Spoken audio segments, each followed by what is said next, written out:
Faire de sa voiture un véhicule d'exception, c'est ça le tuning. Ça nous vient d'Angleterre et c'est à la mode. Christophe a 32 ans, il est kinésithérapeute, il vient du nord de la France et sa voiture c'est une vraie discothèque ambulante. Lecteur laser, 6 haut-parleurs à l'avant et 2 énormes à l'arrière. Bref, son truc c'est la musique et ça s'entend. En puissance, il y a 400 watts RMS et 400 watts réels. Bon, ça correspond environ à le niveau de bruit d'un 747 au décollage, mais enfin, c'est pas fait pour ça, quoi. C'est fait surtout pour la qualité de son, enfin pour moi. Il y en a, c'est plus boum boum, mais à mon niveau, c'est plutôt la qualité. Et une installation sophistiquée comme celle-ci, ça prend de la place et c'est pas toujours pratique. Les caissons sont démontables, mais c'est vrai que quand je vais au supermarché, je mets mes courses à l'arrière, par terre. J'ai pas le choix. Mais le tuning, c'est aussi tout l'esthétique de la voiture. Calandre, jantes, volant, tous les accessoires y passent, sans oublier la couleur. Une couleur qui tape à l'œil, à l'extérieur comme à l'intérieur, et même sous le capot. On aime bien se faire voir, et puis d'aimer que les gens regardent une belle voiture. Si vous avez une belle voiture, et que vous aimez ce que vous faisiez, c'est bien. Le plaisir pour tous ces adeptes du tuning, c'est de rouler au volant d'une voiture qui ne ressemble à aucune autre. Mais certains l'avouent, ils ne conduisent leurs petits bijoux que le dimanche. Le tuning, c'est ça.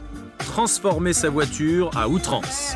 Tout accessoire décoratif et superflu trouve sa place. La dérision se fait reine, comme ici à Montlhéry, où en juillet, tous les passionnés se réunissent. Celui-ci a installé des gaz fumigènes pour appuyer l'impression de vitesse en roulant. Celui-là a transformé le haut-parleur de sa voiture en pataugeoire à dauphin.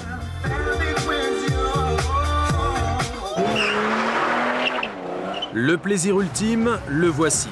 Parader dans les rues, souvent en bande. Sans le dire, il s'agit du concours de celui qui aura effectué le plus grand nombre de transformations.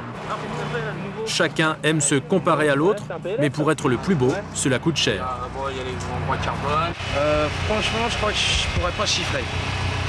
Je pourrais pas dire un prix que je la vendrais parce que je sais pas. Combien vous mettez dans la voiture? Là, il faudrait que je me calme parce que j'y mets la paye.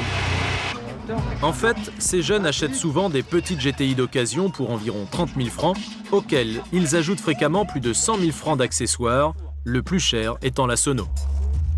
Et où est-ce que vous mettez vos sacs à provisions? Je fais jamais les courses avec ma voiture, c'est très rare.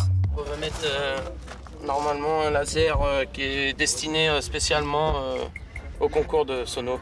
C'est-à-dire qu'il y a des disques qui existent uniquement pour être entendus dans des concours de sono. Voilà, c'est des lasers qui n'ont que des basses.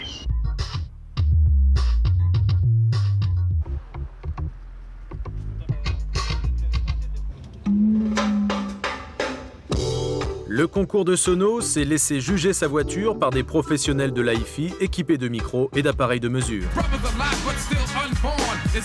Pour fédérer tout ce petit monde, des clubs de tuning se sont créés.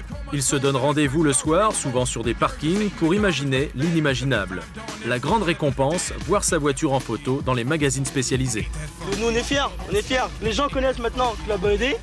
Ils disent, putain, ils ont des belles voitures, ça doit être. Et nous, on est contents, quoi. C'est une fierté, quoi. Le son et l'image de la voiture, un spectacle auquel ces jeunes ne sont pas prêts de renoncer.